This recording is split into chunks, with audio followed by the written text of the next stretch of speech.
تیسرے بڈھے کا قصہ۔ تیسرے خچر والے بڈھے نے کہا کہ میں تجھ سے ایک ایسا قصہ بیان کرتا ہوں جو پہلے دونوں قصوں سے زیادہ عجیب و غریب ہے، اور اے دیو تو اس کا باقی خون اور گناہ بھی بخش دیجو۔ دیو نے کہا کہ بہت خوب۔ اس نے کہا کہ اے بادشاہ اور جنات کے سردار، یہ خچر میری بیوی ہے۔ ایک بار میں سفر پر گیا اور پورے سال تک اس سے جدا رہا۔ جب میں سفر سے واپس آیا اور رات کے وقت گھر پہنچا تو کیا دیکھتا ہوں کہ وہ ایک حبشی غلام کے ساتھ پلنگ پر لیٹی ہوئی ہے، اور دونوں میں راز و نیاز اور ہنسی مذاق ہو رہی ہے، اور دونوں ایک دوسرے سے گتھے ہوئے ہیں۔ جو ہی اس نے مجھے دیکھا وہ فوراً اٹھ کھڑی ہوئی اور ایک پانی بھرا لوٹا لائی اور اس پر کچھ پڑھ کر میرے اوپر چھڑک دیا، اور کہنے لگی کہ اپنی صورت بدل کر کتے کی صورت بن جا۔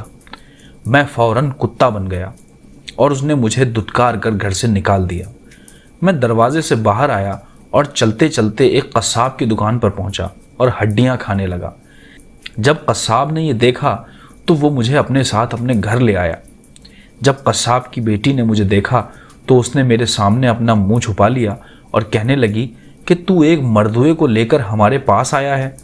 باپ نے کہا کہ مردوا کہاں ہے؟ اس نے کہا کہ یہی کتا جس پر اس کی بیوی نے جادو کیا ہے، میں اسے اچھا کر سکتی ہوں۔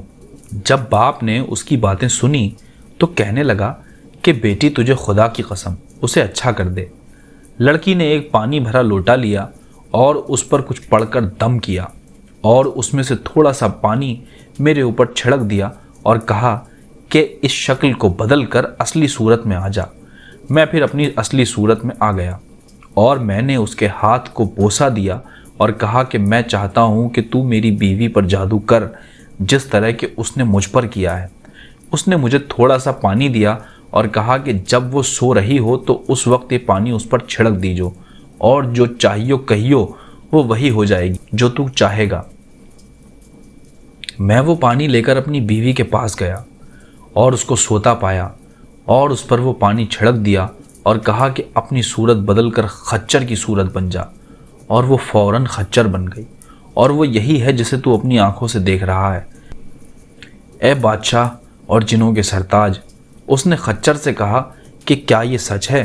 اس نے اپنا سر ہلایا اور اشارہ کیا، یعنی جی ہاں، یہ ہے میرا قصہ۔ جب وہ بیان کر چکا تو وہ دیو خوشی کے مارے ناچنے لگا اور جو تہائی خون رہ گیا تھا وہ بھی بخش دیا۔ اب شہزاد کو صبح ہوتی دکھائی دی اور اس نے وہ کہانی بند کر دی جس کی اسے اجازت ملی تھی۔ اس کی بہن نے کہا کہ اے بہن، تیری کہانی کیسی اچھی اور عمدہ اور مزیدار اور میٹھی ہے۔ اس نے جواب دیا کہ اگر میں زندہ رہی اور بادشاہ سلامت نے مجھے قتل نہ کیا تو جو کہانی میں کل رات تم لوگوں سے بیان کروں گی اس میں اور اس میں زمین آسمان کا فرق ہوگا۔ بادشاہ نے کہا کہ خدا کی قسم، جب تک میں اس سے باقی کہانی نہ سن لوں گا اس وقت تک اسے قتل نہ کروں گا، کیونکہ یہ کہانی بڑی نرالی ہے۔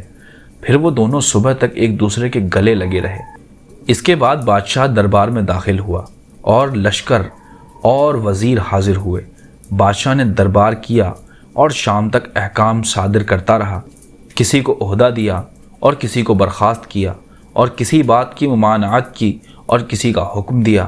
پھر دربار برخاست ہوا اور شہریار بادشاہ اپنے محل میں گیا۔ جب رات ہوئی تو اس نے وزیر زادی سے اپنی ضرورت پوری کی۔